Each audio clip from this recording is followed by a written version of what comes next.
రమేష్ రమ్యలకు పెళ్లి అయి 5 ఏళ్లు అవుతుంది.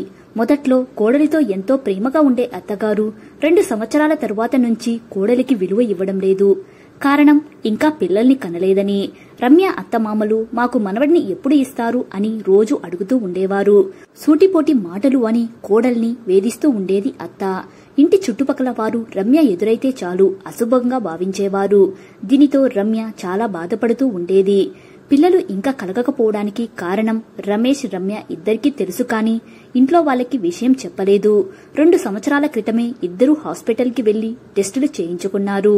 రమ్యకి పీసీఓడి ప్రాబ్లం ఎక్కువగా ఉందని, పిల్లలు కలగడం కొంచెం కష్టమే అని చెప్పారు డాక్టర్. కానీ సరి అయిన డైట్ ఫాలో అవుతూ ఒత్తిడికి గురవ్వకుండా ఉంటే ప్రెగ్నెంట్ అవ్వడానికి ఛాన్స్ ఉంటుంది అని డాక్టర్ చెప్పారు. అప్పటి నుండి డైట్ బాగానే ఫాలో అవుతూ వచ్చింది రమ్య. కానీ ఇంట్లో బయట పరిస్థితులు మనశ్శాంతి లేకుండా చేస్తున్నాయి రమ్యకి. ఒకరోజు రమేష్ వాళ్ళ అమ్మ, పిల్లల్ని కనలేని దానివి, నీకు ఈ ఇంట్లో కోడలిగా ఉండే అర్హత లేదని బయటకి పొమ్మని పెద్ద గొడవ చేసింది. ఇంకా రమేష్ సహించలేక, అమ్మా, రమ్య ప్రెగ్నెంట్ అవ్వకపోవడానికి కారణం తను కాదు, నేనే ప్రాబ్లం, నాలోనే ఉంది, అందువల్లే మాకు పిల్లలు కలగడం లేదు అని చెప్పేసరికి ఇక రమేష్ వాళ్ళ అమ్మ ఒక్కసారిగా సైలెంట్ అయిపోయింది. ఏ, ఇప్పుడు ఎందుకని మాట్లాడలేదు? ప్రాబ్లం నాలో ఉందనా? పిల్లలు కనివ్వకపోతే తను ఈ ఇంట్లో ఉండటానికి అర్హురాలు కాదా? నీకు ఒక కూతురు ఉంది కదా, తనకి ఇలాంటి పరిస్థితి వస్తే అప్పుడు కూడా ఇలానే ఉంటావా?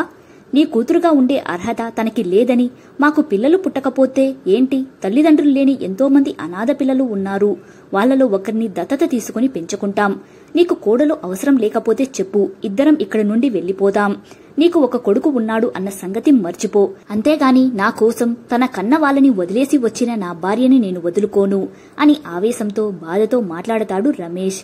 ఇక భర్త మాటలకి రమ్య భర్త తనకు అండగా నిలబడినందుకు ఎంతో సంతోషంతో కంటతడి పెట్టుకుంటుంది.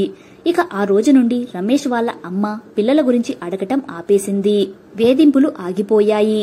రమేష్ అన్నట్టుగానే ఒకరోజు ఇద్దరూ కలిసి అనాథాశ్రమానికి వెళ్లి ఒక పాపని దత్తత తీసుకుని పెంచుకోసాగారు. కథ సమాప్తం. కథ నచ్చితే లైక్ చేయండి. ఇలాంటి మరిన్ని వీడియోస్ కోసం మన ఛానల్ ని సబ్స్క్రైబ్ చేసుకోండి.